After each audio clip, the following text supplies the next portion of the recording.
नमस्कार दोस्तों। स्वागत है आप सभी का आपके अपने यूट्यूब चैनल में। आज की इस वीडियो में लेकर आए हैं जनरल नॉलेज के टॉप 30 क्वेश्चन जो आपकी आगामी सभी परीक्षाओं के लिए हेल्पफुल होने वाले हैं। तो चलिए दोस्तों, लेते हैं आज का पहला प्रश्न। पहला प्रश्न है, विक्टोरिया जलप्रपात किस नदी से संबंध है? बताइए दोस्तों, विक्टोरिया जलप्रपात किस नदी से संबंधित है? तो वह जम्बेजी नदी यानी कि बी ऑप्शन राइट हो जाएगा। जम्बेजी नदी से संबंधित है विक्टोरिया जलप्रपात। अगला क्वेश्चन है, यूरेनियम के लिए भारत में जादूगोड़ा प्रसिद्ध है। जादूगोड़ा किस राज्य में है? बताइए दोस्तों। आपके ऑप्शन है मध्य प्रदेश, पश्चिम बंगाल, झारखंड या उड़ीसा।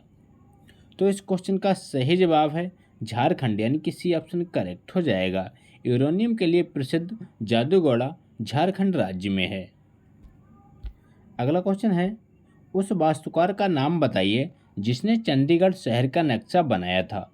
बताइए दोस्तों, उस वास्तुकार का नाम बताइए जिसने चंडीगढ़ शहर का नक्शा बनाया था। तो बनाया था ले काम्बोजियर यानी कि ए ऑप्शन करेक्ट हो जाएगा। ले काम्बोजियर के द्वारा चंडीगढ़ शहर का नक्शा बनाया गया।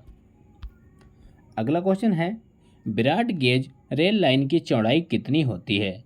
बताइए दोस्तों, विराट गेज रेल लाइन की चौड़ाई कितनी होती है? तो वो होती है 1676 मिलीमीटर यानी कि सी ऑप्शन करेक्ट हो जाएगा। अगला क्वेश्चन है, वायुमंडल का स्ट्रेटोस्फीयर निम्नलिखित में से किसकी परत से ढका हुआ है? बताइए दोस्तों, वायुमंडल का स्ट्रेटोस्फीयर निम्नलिखित में से किसकी परत से ढका हुआ है? तो वह है ओजोन यानी कि बी ऑप्शन राइट हो जाएगा। अगला क्वेश्चन है, खासी और गारो जयंतिया की पहाड़ियाँ कहाँ स्थित हैं? बताइए दोस्तों, खासी और गारो जयंतिया की पहाड़ियाँ कहाँ स्थित हैं?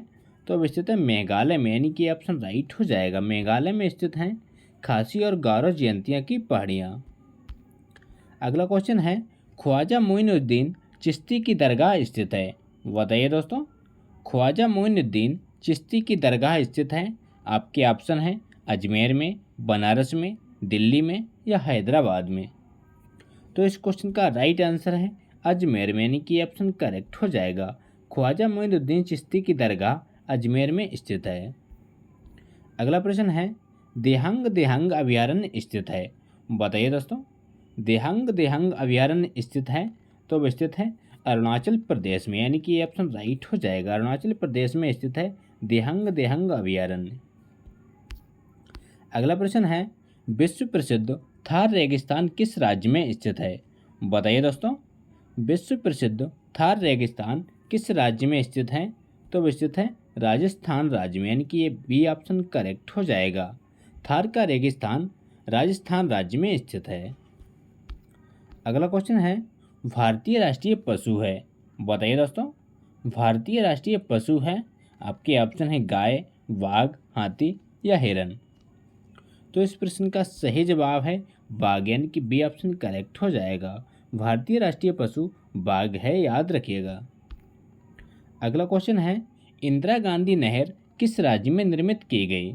बताइए फ्रेंड्स, इंदिरा गांधी नहर किस राज्य में निर्मित की गई? तो वो की गई है राजस्थान राज्य में यानी कि बी ऑप्शन राइट हो जाएगा। राजस्थान राज्य में इंदिरा गांधी नहर निर्मित की गई। अगला प्रश्न है, कोयला बहुतायत में कहाँ पाया जाता है? बताइए दोस्तों, कोयला बहुतायत में कहाँ पाया जाता है? तो पाया जाता है झरिया में यानी कि सी ऑप्शन करेक्ट हो जाएगा।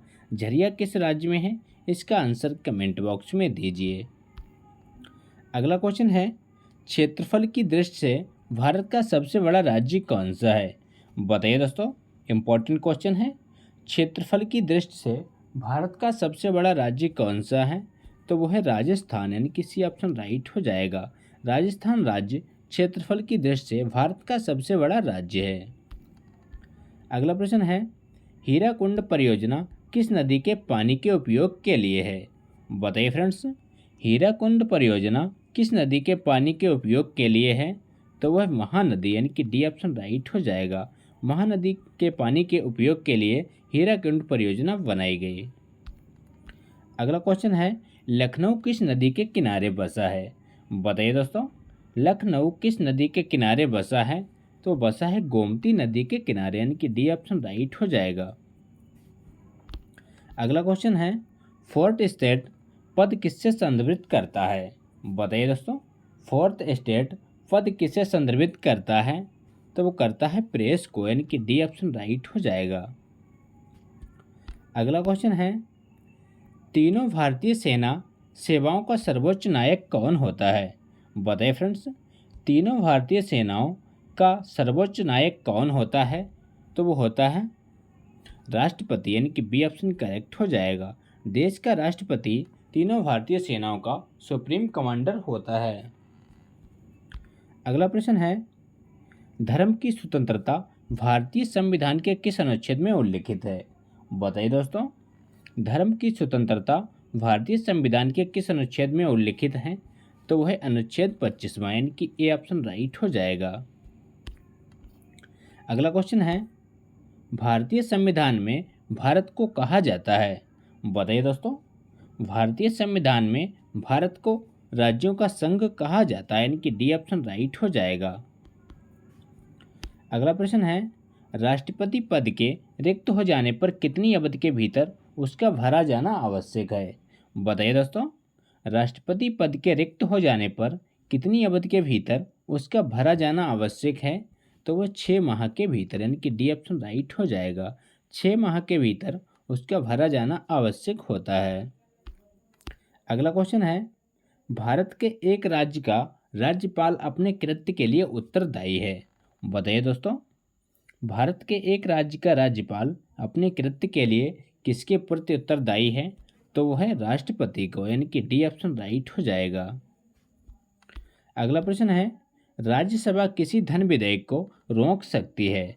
बताइए दोस्तों, राज्यसभा किसी धन विधेयक को रोक सकती है? तो वह 14 दिन तक, यानी कि बी ऑप्शन राइट हो जाएगा। राज्यसभा किसी धन विधेयक को 14 दिन तक रोक सकती है। अगला प्रश्न है, धर्मनिरपेक्षता के विचार की उत्पत्ति कब से मानी जाती है? बताइए दोस्तों, धर्मनिरपेक्षता के विचार की उत्पत्ति कब से मानी जाती है? आपके ऑप्शन है मुगल साम्राज्य से, ऑप्शन बी ग्रीक साम्राज्य से, ऑप्शन सी कैथोलिक साम्राज्य से, ऑप्शन डी रोमन साम्राज्य से। तो इस प्रश्न का सही जवाब है रोमन साम्राज्य से, यानी कि डी ऑप्शन करेक्ट हो जाएगा। अगला क्वेश्चन है, भारतीय संसद के दोनों सदनों के संयुक्त अधिवेशनों की अध्यक्षता कौन करता है? बताइए दोस्तों, भारतीय संसद के दोनों सदनों के संयुक्त अधिवेशनों की अध्यक्षता कौन करता है? तो वो करता है लोकसभा अध्यक्ष, यानी कि सी ऑप्शन करेक्ट हो जाएगा। लोकसभा अध्यक्ष के द्वारा भारतीय संसद के दोनों सदनों के संयुक्त अधिवेशन की अध्यक्षता की जाती है। अगला क्वेश्चन है, लोकसभा के 2 सत्रों के बीच का समय निम्नलिखित से अधिक नहीं हो सकता? बताइए फ्रेंड्स, इंपॉर्टेंट क्वेश्चन है। लोकसभा के 2 सत्रों के बीच का समय निम्नलिखित में से अधिक नहीं हो सकता? तो वह 6 माह से अधिक, यानी कि बी ऑप्शन राइट हो जाएगा। 6 माह से अधिक नहीं हो सकता। अगला प्रश्न है, भारत के उपराष्ट्रपति का चुनाव करता है? बताइए दोस्तों, भारत के उपराष्ट्रपति का चुनाव कौन करता है? तो वो करता है निर्वाचक मंडल, जिसमें दोनों सदनों के सदस्य रहते हैं, यानी कि डी ऑप्शन करेक्ट हो जाएगा। भारत के उपराष्ट्रपति का चुनाव निर्वाचक मंडल द्वारा किया जाता है, जिसमें दोनों सदनों के सदस्य होते हैं। अगला प्रश्न है, निम्नलिखित में से कौन सा सदन है जिसकी अध्यक्षता ऐसा व्यक्ति करता हो जो उस सदन का सदस्य नहीं है? तो वह है राज्यसभा, यानी कि बी ऑप्शन करेक्ट हो जाएगा। अगला क्वेश्चन है, राजनीतिक दलों को राष्ट्रीय या क्षेत्रीय दलों के रूप में मान्यता कौन प्रदान करता है? बताइए फ्रेंड्स, राजनीतिक दलों को राष्ट्रीय या क्षेत्रीय दलों के रूप में मान्यता कौन प्रदान करता है? तो वो करता है चुनाव आयोग, यानी कि बी ऑप्शन करेक्ट हो जाएगा। चुनाव आयोग के द्वारा राजनीतिक दलों को राष्ट्रीय क्षेत्रीय स्तर के दलों के रूप में मान्यता प्रदान की जाती है। अगला प्रश्न है, व्यक्तिगत स्वतंत्रता के लिए निम्नलिखित में से कौन सा लेख यानी कि रिट सर्वाधिक महत्व का है? तो वो है हैबियस कॉर्पस, यानी कि डी ऑप्शन राइट हो जाएगा। अगला प्रश्न है, भारतीय संविधान में आपातकालीन की अवधारणा किस देश से ली गई? बताइए दोस्तों, भारतीय संविधान में आपातकालीन की अवधारणा किस देश से ली गई है? तो वो ली गई है जर्मनी के संविधान से, यानी कि डी ऑप्शन राइट हो जाएगा। तो ये था दोस्तों आज के इंपॉर्टेंट क्वेश्चन। अगर वीडियो अच्छा लगा हो तो लाइक करें, दोस्तों के साथ शेयर करें और चैनल पर नए हो चैनल को सब्सक्राइब करना ना भूलें। मिलते हैं नेक्स्ट वीडियो में, तब तक के लिए प्यार भरा नमस्कार।